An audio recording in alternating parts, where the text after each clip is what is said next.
আজকের এই মুহূর্তের সমগ্র বরাক তথা আসামের গুরুত্বপূর্ণ এবং জাতীয় সংবাদে সবাইকে জানাই স্বাগতম। আজ 2 মে শুক্রবার। আজকের সন্ধ্যার বিশেষ বিশেষ খবর হলো, পহেলগাঁও হত্যাকাণ্ডের পর ভারত ও পাকিস্তানের মধ্যে যুদ্ধের পরিস্থিতি তৈরি হয়েছে। সবার নজর পাক সীমান্তের দিকে।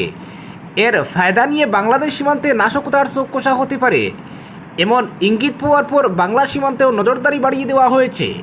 শুধু বাংলাদেশ নয়, মায়ানমার সীমান্তেও নজরদারি বাড়ানোর জন্য গোয়েন্দা ও নিরাপত্তা বাহিনীগুলোকে নির্দেশ দেওয়া হয়েছে বলে বিশ্বস্ত সূত্রের খবর। বাংলাদেশে গত আগস্টের রাজনৈতিক পালাবদলের পর থেকেই ভারত বিরোধী হাওয়া তুঙ্গে। এর সুযোগ নিয়ে পাকিস্তানের সঙ্গেও নতুন করে সম্পর্ক গড়ে তুলতে চাইছে বাংলাদেশের অন্তর্বর্তী সরকার। পাকিস্তানও বাংলাদেশে ঘাঁটি মজবুত করতে চাইছে।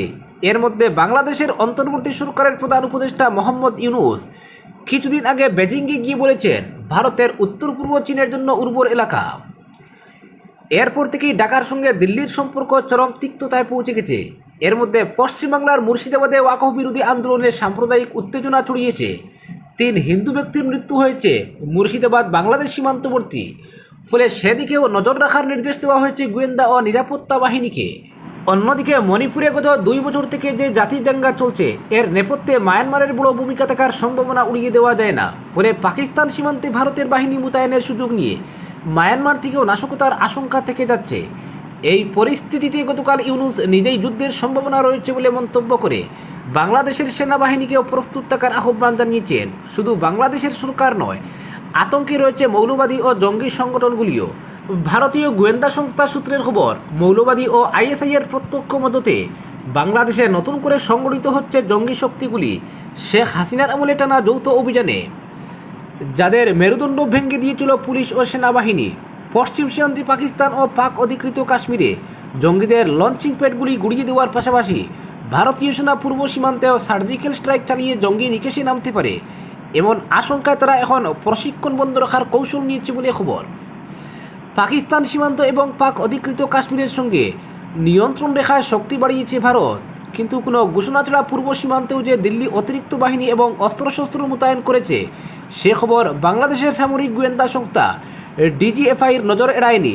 তাদের মাধ্যমে সেই খবর পৌঁছে গিয়েছে জঙ্গিদের সমন্বয়ের দায়িত্বে থাকা হারুন ইজহার, জসিমউদ্দিন রহমানের মতো মৌলবাদী নেতাদের কাছে।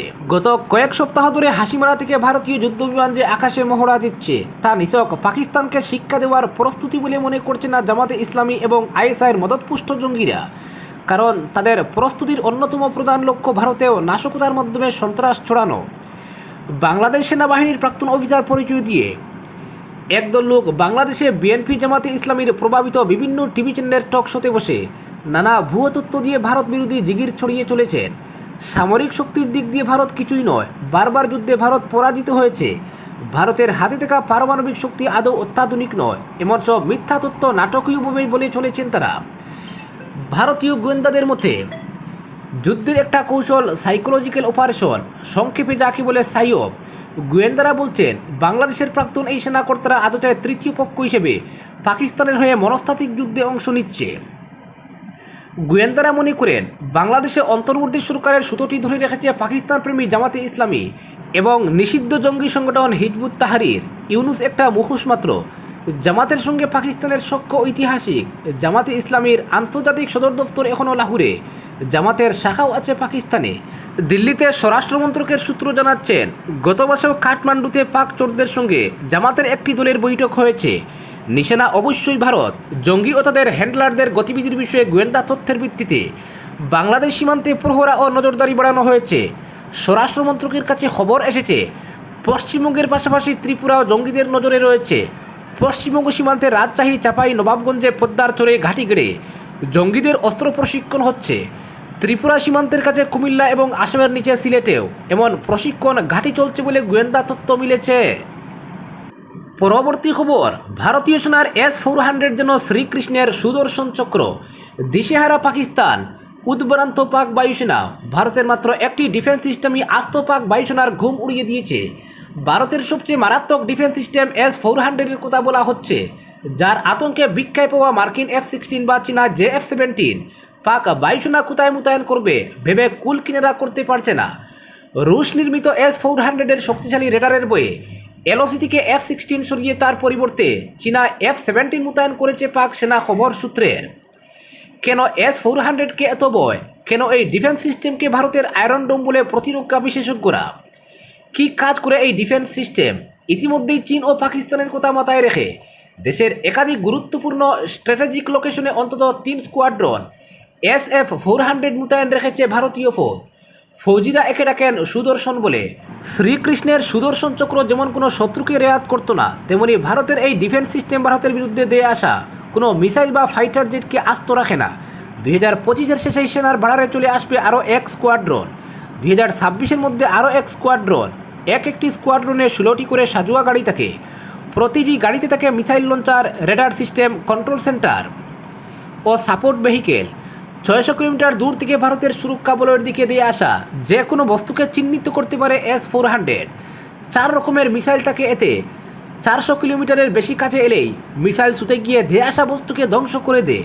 সেটা ফাইটার জেট, ব্যালিস্টিক মিসাইল বা ড্রোন যাই হোক না কেন, একসঙ্গে 100টি টার্গেটকে লক করে চুকের নিমিষে ধ্বংস করে দিতে পারে S-400।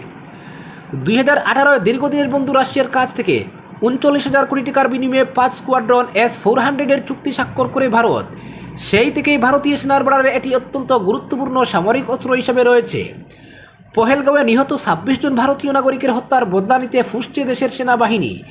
এই পরিস্থিতিতে গেম চেঞ্জার হতে পারে S-400 বলছেন বিশেষজ্ঞরা।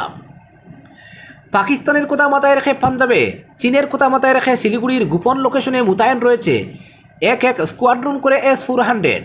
বাকিগুলি কোথায় রয়েছে এবং থাকতে চলেছে দেশের নিরাপত্তার স্বার্থে তাদের লোকেশন জানানো যাবে না। 2020 সালে লাদাখে ভারতের সঙ্গে চীনের সম্পর্ক যখন তলানিতে ঠেকেছিল, তখনও এলএসিতে অতন্ত্র প্রহরীর মতো পাহারা দিয়েছে S-400। উল্লেখ্য, ডিফেন্স সিস্টেমের দুনিয়া ইসরায়েলের এই প্রতিরক্ষা ব্যবস্থাকে কার্যত প্রবাদে পরিণত হয়েছে। গাজার দিক থেকে দিয়ে আসা তামিম মিসাইল মাঝ আকাশেই ধ্বংস করায়। Iron ডোমের success rate 90%।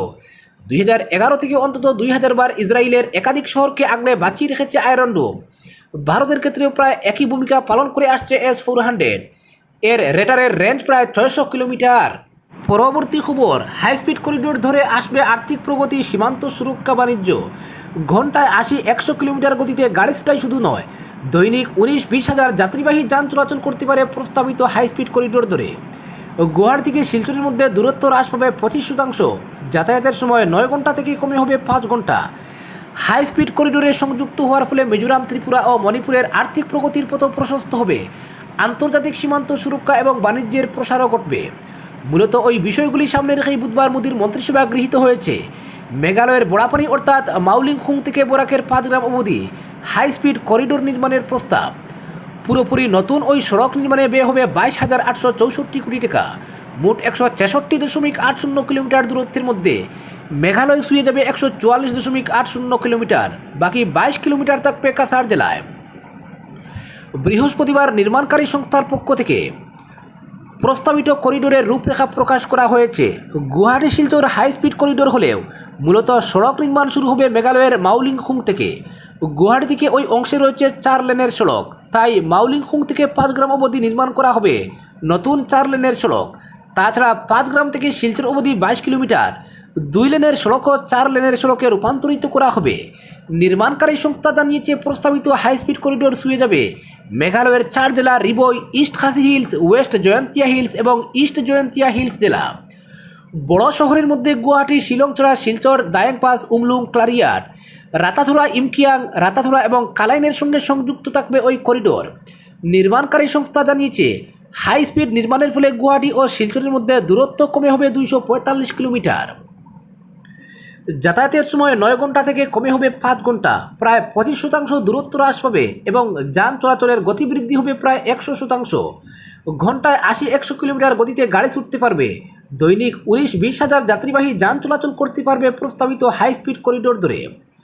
প্রস্তাবিত সড়কে থাকবে 19টি বড় সেতু এবং 153টি ছোট সেতু, 326টি খালবাটও থাকবে।